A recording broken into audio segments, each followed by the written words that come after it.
Hey guys, it's Captain Forest here, and today I'm guest appearing on Corin's channel. Welcome folks. In today's video, I'll be going over both these combatants to see who would win, more often not, in a cross-verse situation, Rebirth Superman versus Juggernaut. Now, if you guys are new to Corin's channel and mine, please leave a like, comment down below, and of course, subscribe for further content. Also, shoutouts to the HQ squad, and shoutouts to the Crusaders. They also help me in my videos, and we are a team, and we all make awesome content, so shoutouts to them. So yeah, I'm gonna go ahead and talk about the Man of Steel himself, Rebirth Superman. Pre and post Crisis Superman are relative to each other, as they both stalemated each other and would scale to each other. Those Supermen really went at it, and their clash was affecting the full-on 11th dimensional structure. In that context, this would equate to High Complex Multiversal Plus. So overall, this would mean both pre and post Crisis scale from the ranges of Universal Plus, Low Multiversal, Multiversal Plus to High Complex Multiversal Plus.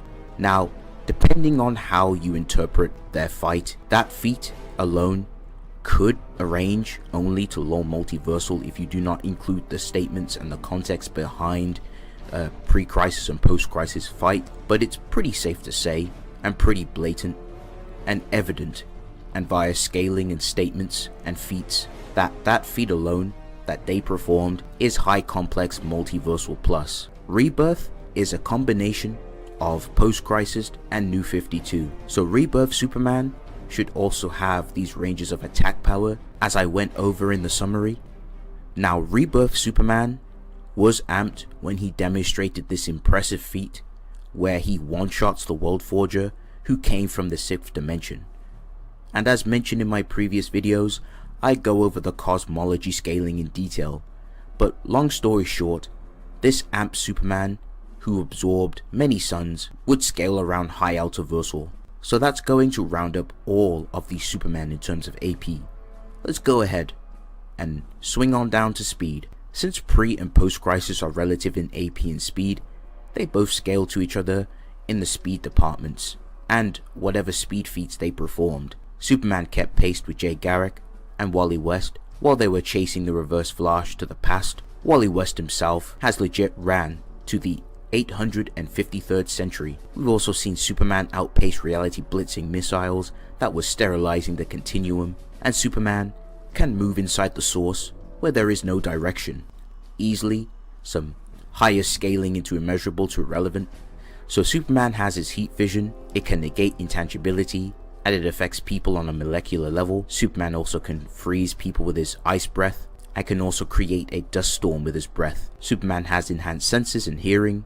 He is able to hear someone in a crowd of 11 million via hearing their heartbeat. He can also tell what materials you are wearing based off the noise and clothing that it makes, such as knowing 10 was wearing Kevlar. Superman can smell your tears. He also has microscopic vision, being able to see subatomic particles. Superman can also see spirits, so he has spiritual awareness. So that's going to round up those feats for Superman. I'm going to go ahead and move on to his resistances. Superman is able to survive in a cosmic storm which affects you on an atomic level. Superman has survived attacks from Blackrock, who is piercing him on a subatomic level. Superman is able to survive and push on after taking a magical arrow to his soul, which was inducing fear and hopelessness, and Superman was able to pull through. Superman is able to resist Eclipso's mental influence. Superman is protected by invulnerable aura. Superman's willpower helps him resist and adapt to people and hexes.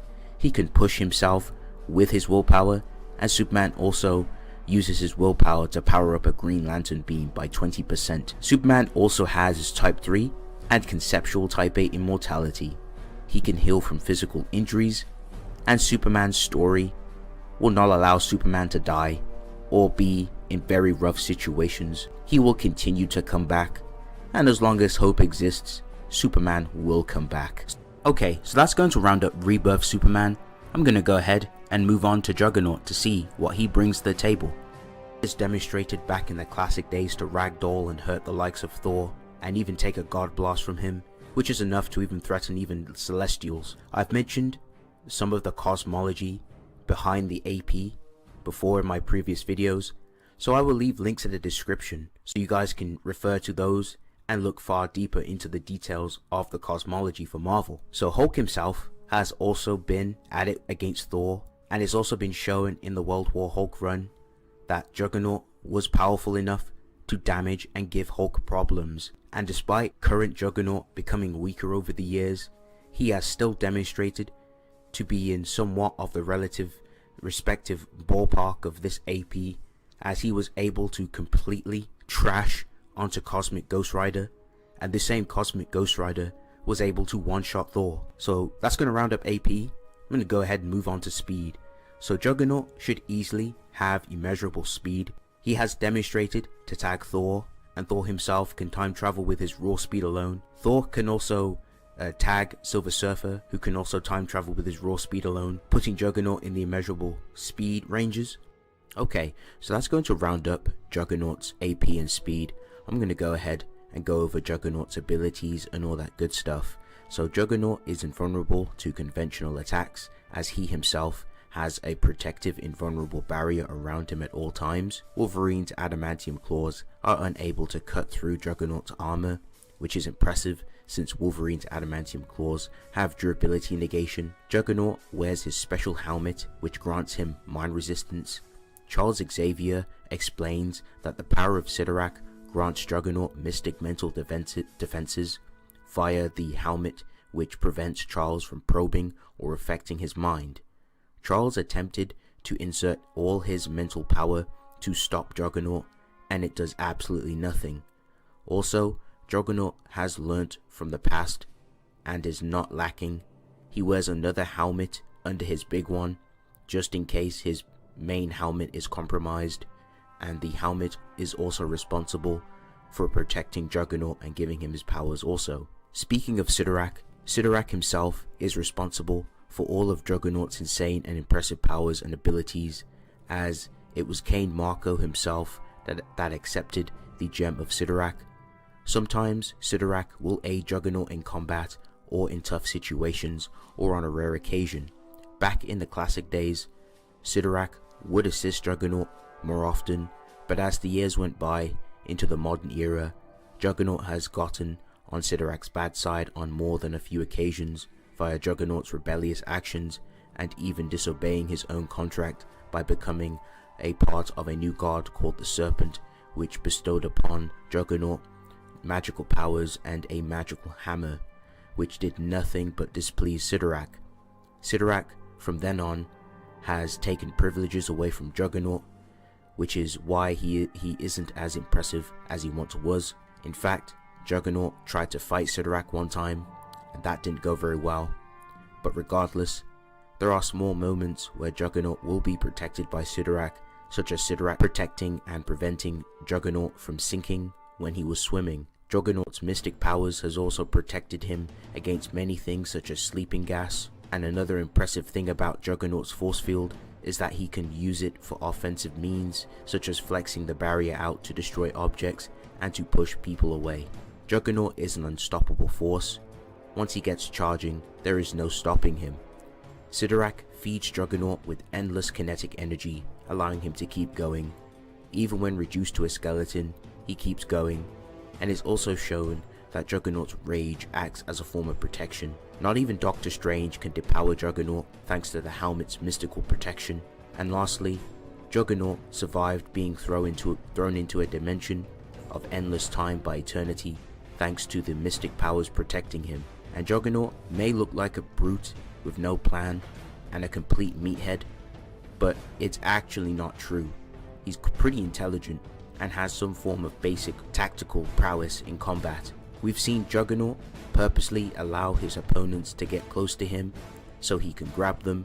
After noticing his enemies were faster than him, Juggernaut has relied on his other senses in combat while his eyesight is compromised, and when he is close to his opponents, he will grapple and put them in a bear hug to crush them and choke them out.